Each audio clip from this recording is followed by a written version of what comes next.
Na mwini Baraka1 TV moja kwa moja kutoka nchini Jamhuri ya Kidemokrasia ya Kongo, na mimi ni Rajabu Wakili Kabonga. Ili kuwa kwanza kupata habari zetu za moto kila siku, tafadhali like pia subscribe Baraka1 TV. Tuko pia Facebook pamoja na TikTok. Like na follow page zetu, na hivyo utakuwa kwanza kupata habari zetu za moto kila wakati. Kwanza ni muhtasari wenyewe wa habari za moto. Goma, Joseph Kabila akutana na viongozi mbalimbali wa dini. Dr. Denis Mukwege amtaja Kabila kama msaliti nchini Jamhuri ya Kidemokrasia ya Kongo. Jeshi la FARDC lamkana Joseph Kabila. Majira ni saa 12 saa za Afrika Kati, ikiwa ni moja majira ya Afrika Mashariki, saa 12 saa za Afrika ya Kati, saa 1 saa za Afrika Mashariki, tarehe 20 na tarehe 30 mwezi wa 5 2025.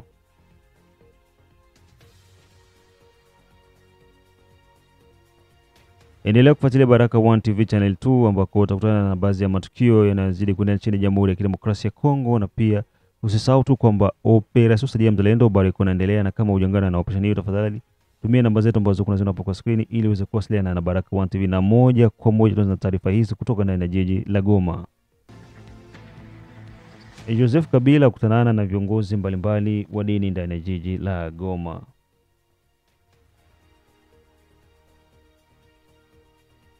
Aliyekuwa rais mstaafu wa Jamhuri ya Kidemokrasia ya Kongo Bwana Joseph Kabila Kabange, baada ya kuwasili Goma na kuweza kupangilia mikakati mbalimbali, hatimaye ameweza kukutana na waandishi wa habari pamoja na viongozi wa dini, viongozi wa miradi, makampuni ya binafsi pamoja na ya magaidi wa M23, na katika mazungumzo hayo alipata nafasi ya kuweza kuwahitaji wananchi na kuwaomba ni nini mawazo yao ambayo wao wanaona itaendana kulingana na hali ya kiusalama inazidi kuwa mbovu mashariki mwa Jamhuri ya Kidemokrasia ya Kongo.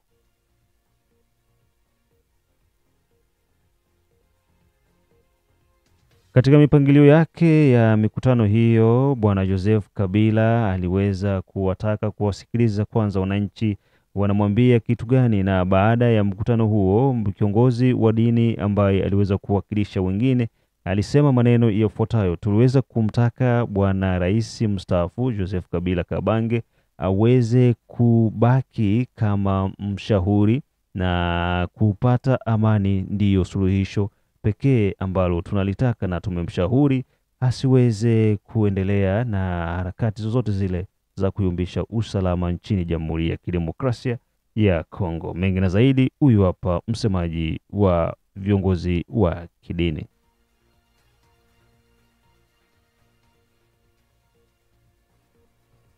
Sisi tulikuja kujibu kwa mwaliko ambaye Rais Kabila alitualika kwa ajili ya mgogoro, vita na mambo ambayo inakosesha amani nchi yetu, na akatuambia kwamba alikuja ili awasikie watu, wasikie shida na malalamiko ambaye wananchi wanakuwa nao kuhusu migogoro ambaye inaangamiza sana hii sehemu ya mashariki ya nchi yetu. Sisi tunampendekeza kumwambia kwamba yeye kama vile rais wa zamani alipigana vita na kufanya kazi kwa ambaye tunaisifu sisi wote muda wa miaka 18. Hiyo hekima, hiyo ujuzi, hiyo moyo ambaye alitumikisha ili amani irudi, afanya yake yote ili amani na umoja wa nchi vipate kurudi, na kimya na amani virudi ndani ya nchi. Na wakaaji wote, zaidi sana sisi makanisa, misikiti, tufanye kazi ya Mungu kadiri inavyostahili. Ile ndio haja ya moyo wetu.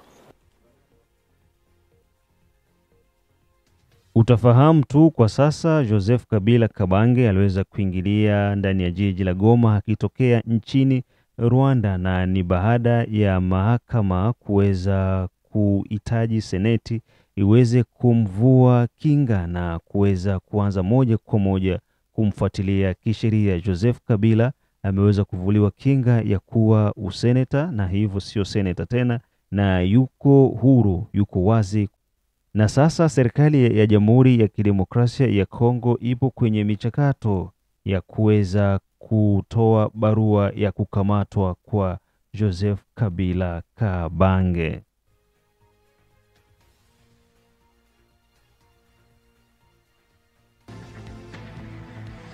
Baada ya taarifa hizo kutoka ndani ya jiji la Goma ambako Joseph Kabila ameweza kukutana na viongozi mbalimbali wa dini pamoja na mashirika ya kiraia na mashirika ya wafanyabiashara, tuingie ndani ya jiji la Kinshasa ambako Daktari Denis Mukwege ameweza kumtaja Kabila kama msaliti wa Jamhuri ya Kidemokrasia ya Kongo. Daktari Denis Mukwege, mmoja kati ya madaktari bingwa nchini Jamhuri ya Kidemokrasia ya Kongo na mkurugenzi wa hospitali kuu ndani ya jiji la Bukavu, jimboni Kivu ya Kusini ya Panzi, akihojiwa na chombo cha habari cha Ufaransa, Denis Mukwege ameweza kutajwa Joseph Kabila kuwa ni msaliti wa nchi na kushtushwa na maneno aliyoyazungumza, huku pia akisisitiza kwamba uchaguzi uliofanyika 2018 na kumpea ushindi Bwana Felix Antoine Tshisekedi Chilombo haukuwa uchaguzi wa kweli na yalikuwa ni mipangilio ya Bwana Joseph Kabila Kabange, na hivyo anatakiwa kuwaomba kwanza radhi wa Kongomani.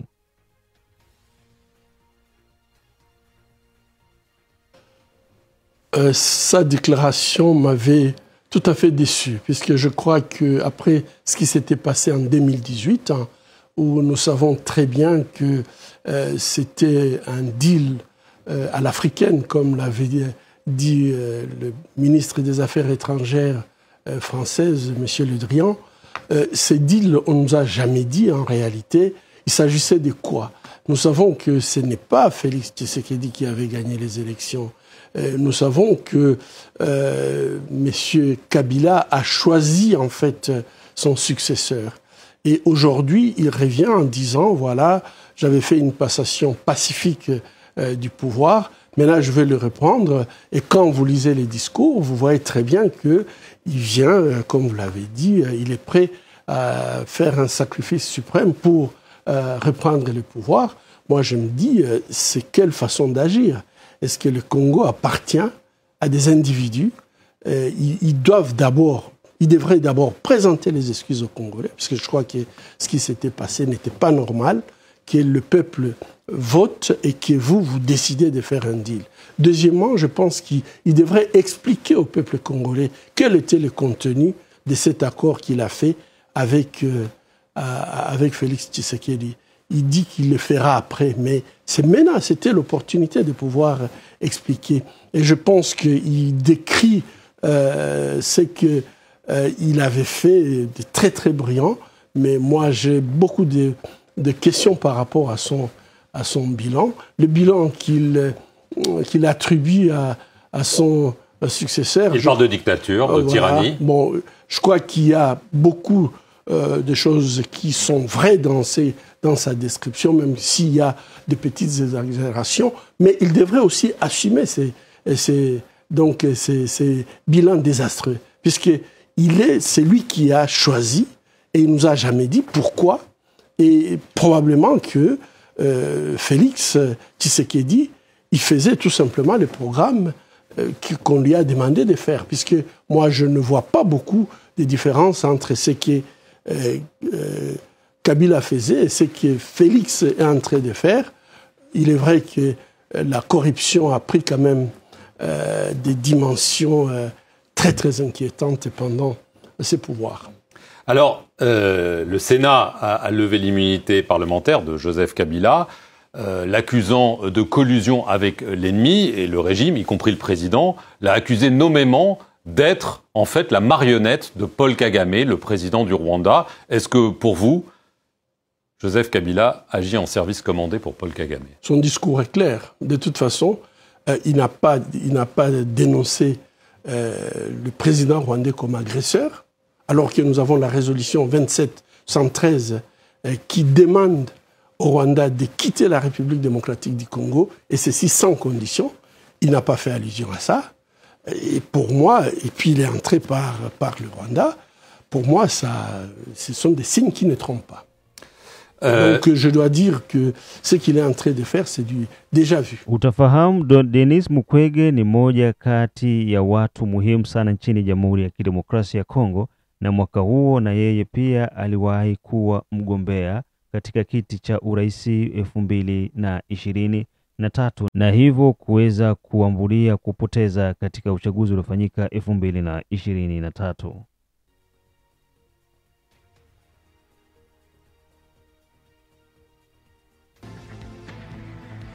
Unaendelea kusikiliza matangazo yetu kutoka nchini Jamhuri ya Kidemokrasia ya Kongo. Saa 12 saa za Afrika Kati, saa 1 majira ya Afrika ya Mashariki. Kizabe Ayeba Ejide Kizenga Tembele King Sele the only one king kutoka Marekani, ukiwa unasikiliza Baraka One TV.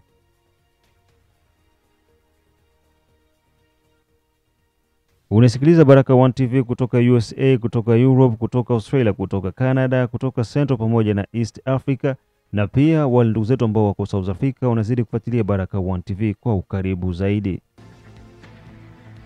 Baada ya taarifa hizo, tuingie ndani ya jiji kuu la Kinshasa ambako majeshi ya Jamhuri ya Kidemokrasia ya Kongo FARDC wamkana Joseph Kabila. Meja Jenerali Ephraim Kabi Kiriza, kamanda mkuu wa jeshi la FARDC kitengo cha Garde Republicaine JR, akitoa hotuba mbele ya wanajeshi kwenye kambi ya kijeshi ya Kanchachi, amewataka askari kuto kushiriki ama kujaribu kumfuata msaliti Joseph Kabila, na askari ni lazima akae mbali na masuala ya kisiasa. Kamanda huyu amezungumza hayo baada ya kauli ya Joseph Kabila iliyotoka ya kusema kwamba ni yeye ndiye aliyoweza kulitengenesha jeshi la Jamhuri ya Kidemokrasia ya Kongo, kitu ambacho kamanda huyu amesema ni uongo na wala hali kutokea, na huko pia akisisitiza kwamba dawa ya msaliti ni umahuti. Mengine zaidi, huyu hapa Meja Jenerali Ephraim Kabi Kiriza. Otolandaki na ba discours ya batu msusu, et plus particulièrement le président honoraire Joseph Kabila, qui a voulu kozwa ba arme ya ba soda. Oui, nous sommes d'accord. On a été ensemble. To servir et to sécuriser. Gloire à Dieu. Dans dengi a bandi, dans dengi a kei. Biso to remplira qui parti à contre Nabiso. Biso garde républicaine. Et nous l'avions fait d'une manière professionnelle. À Silisi, ngongana ya kosala musala. Comme mboka yokozala diriger na mutu moko te. Nelite kutu ya mzee Laurent Désiré Kabila. C'était pour la démocratie qu'il a mené la révolution. Ngongana ye eleki. Lelwe azali président Moussous. Tangwa ye biso to signal sous contrat na ye. Zambe tata asali sabiso 5 ans ya liboso et utikoleka sans problème. Il nous a renouvelé la confiance. Et le lobiso tozali susu na ye tokokoba akokoma na suka manda na ye, et puis na lobi yango akokoma na répéter je défie qui que ce soit tokokomisa ye na suka ya manda na ye. Et oyo akoya sima soki epe a renouveler biso confiance mais na yebi biso ba okabi oyo tokoza suite tostokoli ba jouer na ngata musuba ngonde bakozala ba co-signer contrat. Vous allez continuer jusqu'à la fin. Nous sommes la garde républicaine. Tozana couleur politique à ta mon côté. Par contre, tozali kotosa mibeko ya constitution et pesibiso mission. Est-ce que toyokani? Na lobby di kambo ya recrutement. Na ndenge ya se. À la gère, ça ne passera pas. Ekole kata mukete. Ekole kata mukete. Pendant que bino, nangai, biso nyoso, tozawa. Na asante sana kwenye matangazo yetu ya asubuhi. Hapo ndipo tunakwenda kung'oa nanga. Hii ni Baraka One TV. Mengine na zaidi tukutane majira ya saa 6, saa 9 pamoja na saa 12. Usikose kushare, kusubscribe pamoja na kulike Baraka1 TV. Mimi ni Rajabu Akili Kabonga, the one and all in town, DJP.